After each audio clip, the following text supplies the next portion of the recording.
Good evening and welcome back to our Facebook live streams. We're here at the 7 o'clock hour.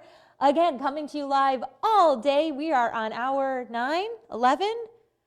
It's a blur, guys, honestly, but we only have a few more lives. We stop at 9 o'clock tonight, but your donations don't have to stop. It ends at midnight tonight. Again, this is 24 hours of giving for Give DeKalb County 2021. And if you want to support your Egyptian theater, a historic 501c3 nonprofit organization, just go to lightscameradonate.org. That will take you right to the Give DeKalb County donation portal, so all of your donation dollars will be eligible for that bonus pool, which, if you haven't heard, is currently over $150,000. Great impact for over 100 local nonprofits that are participating in this awesome day of giving. It's one of our favorite days of the year, and we hope you've enjoyed it as much as we have tenses. Let's get to the board. We are currently at $17,304 of $25,000. And guys, remember, when you get us to $20,000, that automatically unlocks that $5,000 board booster put together by our generous board of directors. So get us just less than $3,000 and we make it to our goal. And if we make it to our goal, there's even a bigger carrot that could get cut in half. Magician Bill Blagg has promised that he will come back live on our page, cutting himself in half, a trick he is just now developed, been working on it for years, and said, if you donors get us to that goal of 25 grand, he will come back to our page and cut himself in half. So I don't know what else to motivate you guys with. Let's see some guy cut himself in half on our page. Let's see who donated this past hour. Shout out to some of our amazing volunteers right off the bat. We've got Barb Larson, Kevin and Nan Nerad, Roxanne Melashewski, and Stacy and John. Some of our amazing volunteers here with 4 names, 5 names right at the top of the board. So thank you.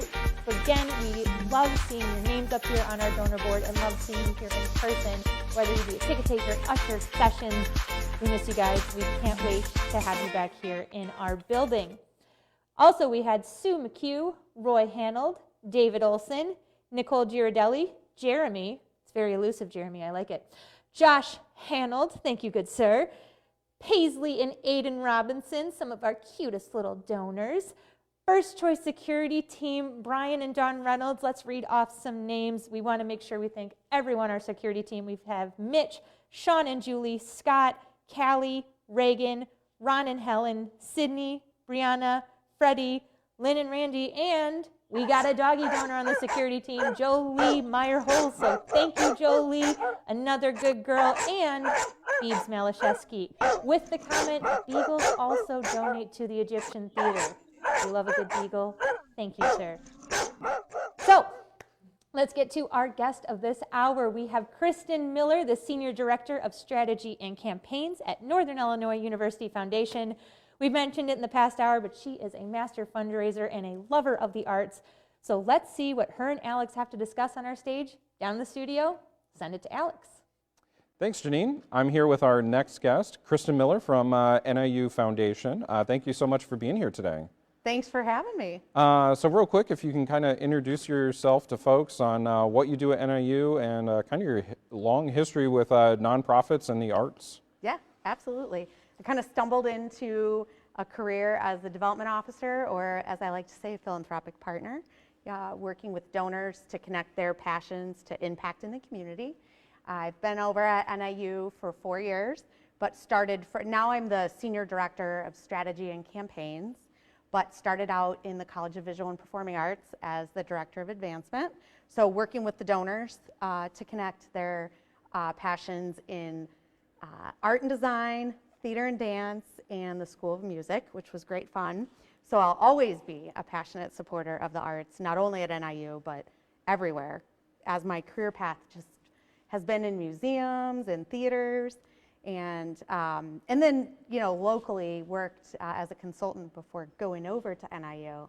So I've made some great friends in the community at so many of our wonderful nonprofit organizations. Yeah, so today is certainly an exciting day for you to kind of see all of the donations coming in today and how successful all of our wonderful nonprofits in the county are doing today. What does a giving day like today mean for you as a donor and somebody that's been so involved in nonprofits? Yeah, I mean, the evolution of this day in this county, it's been so fun to watch. And I've teased our friends that are on the committee and organizing within CMP last year. I knew we were going to go over $1 million. I knew it because you could just see it. But you right? never want to jinx it. Right, Yeah, exactly. yeah. But I knew that that was achievable. And I think, especially with the past year being such a challenge with COVID, I knew that these nonprofits and the people who love them were just going to come out en masse. And I have big expectations for today, too. Yeah. I think people are going to be even more generous. We hope so. That's certainly our hope today. You know, as somebody that appreciates the arts, has been kind of behind the scenes and, you know, needing to get support for the arts, what are kind of those main talking points for people of, you know, we talk a lot about, I think people automatically know some nonprofits, you know, what their impact in the community, and it seems like arts and culture sometimes gets kind of this gray area of, you know, well, you sell tickets, why do you need support? How are you a nonprofit? Can you talk a little bit from your experience, you know, why giving to the arts is so important and what that impact has in a community? Absolutely. The arts contribute to a vibrant community. People want to live here and work here. And I mean, there's nothing like, it's so fun to be, I wish there's a big audience out there, right?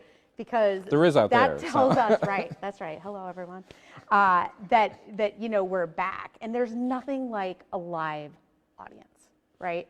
Whether you're listening to string music over in Botel Concert Hall, or you're coming to see a concert or a comedy show here at the Egyptian, or even some of our organizations like Stagecoach, or someone that might have some children involved in a theater type environment.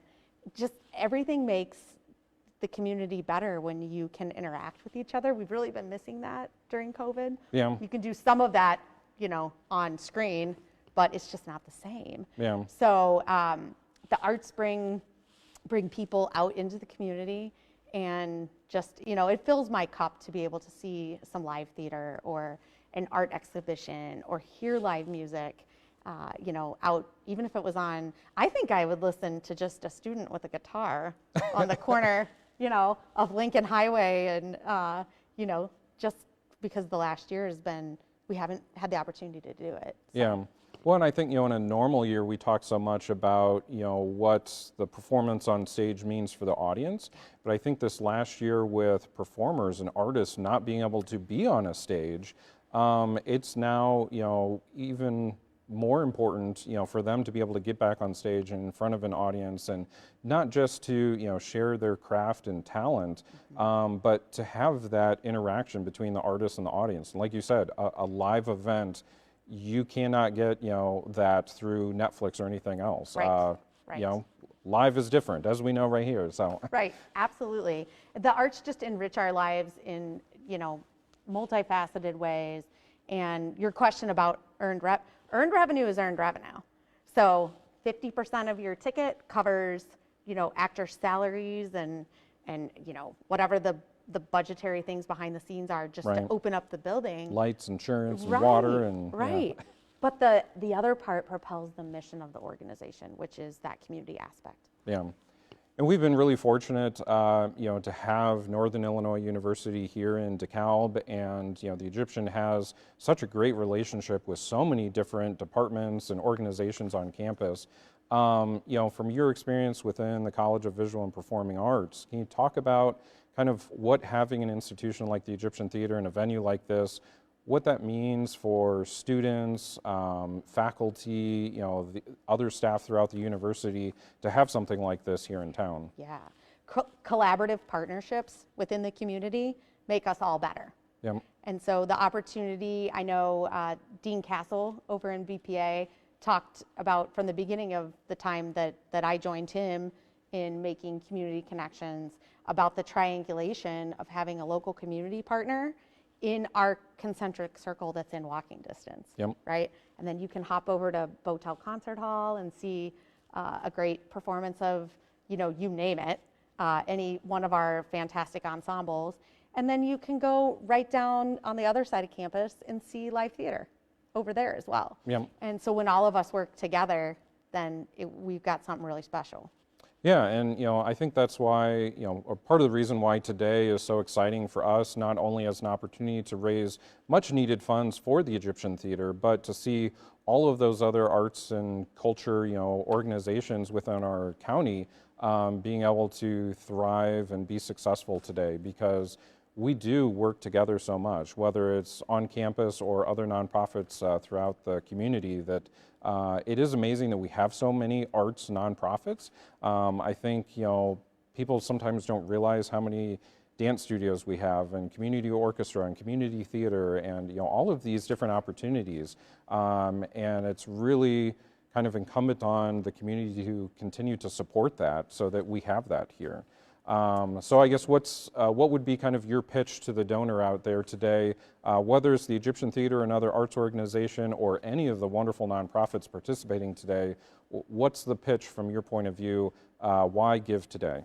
Yes, absolutely. I think when you give today to your area of passion, it says that you not only support the community you live in, but you support and propel the mission of whatever organization it is, whether it's the Egyptian, which my husband and I will be supporting with a gift of $100. Thank you very much. Absolutely. And we also support the bonus pool. And when you support the bonus pool, you support everyone. Yeah, so your donation, as we're talking all day today, your donation goes even further today, because that bonus pool, which is absolutely amazing, just kind of accelerates all those donations today. So it's very exciting. As a nonprofit, today is an amazing day. But all of us, behind the camera, in front of the camera, they're donating, not just to the Egyptian today, but to other nonprofits. Really exciting. That's right. And the other thing that I've been involved as a member of the DeKalb County Nonprofit Steering Committee over the years of talking to the next generation about their impact too. Yep. So our kids give today. Yeah. Yeah. So what do you, as kind of a follow-up to that, what do you tell your kids, Yeah. and why give, and how do you start to make that a part of just a normal thing to do? Yeah, I think it's we have the great honor and challenge some days of raising the most empathetic generation. This generation that is in middle school through college right now, the transfer of wealth is going to happen in this country, and it's up to us as parents to teach the joy of giving at a young age. So we've been doing this since year 1 or 2. I'd have to check and look back, but our boys, they just know this is something that we do in early May, and they pick their list and we let them pick. Very cool. So yeah, it's good. Well, awesome. Thank you so much for taking the time out of your busy day to meet with us today and share a little bit about your perspective. So again, good luck to all of the nonprofits today, and thank you for your support of the Egyptian as well as all the other organizations you're supporting today. So you bet. Thanks for having me, and get online, everyone. Yes. So I'm going to send it back to Janine in the studio. Thank you so much, Alex and Kristin. Always great to hear from someone who has been on this end of fundraising and has been as avid of a supporter of the arts as we all are here at the Egyptian Theater. So thank you, Kristin, for taking the time to sit down with us today. Let's take a look at where we've jumped since the start of this live. We're at 17,554. Guys, it keeps moving. It's getting so exciting. We're getting so close. Every year, we always get a little anxious of if we're going to meet our goal, and throughout the day, those roller coaster of emotions, but you guys are making the end of this day really exciting, so keep pushing. Please get us to $20,000 so we can see a man cut himself in half and get a $5,000 board booster. A lot of carrots for you to chase. So, our final guest, geez Louise, this day goes by quick and slow in equal measure, is Ryan Gifford, co-owner of El Jimador Mexican Grill. We just had lunch there yesterday, and it was quite delicious. So we are so excited to have Ryan come join us on our stage to get the perspective of a downtown business owner, a new downtown business owner. So come back here at 8 o'clock. Again, if you want to donate to your Egyptian Theater, thank you to everyone who has already donated, but you can go to lightscameradonate.org. It'll take you right to that Give DeKalb County portal, to the Egyptian Theater's page, and you can select your donation or choose from a pre-selected amount and help us get to that goal tonight, guys. We're so close, less than $3,000 away to unlocking that board booster. So Come on back. You'll see Sammy's super short show. We only got 2 more of those at 7:30 and 8:30 on Instagram and Twitter, so check those out if you haven't already. Otherwise, we'll see you right back here at 8 o'clock.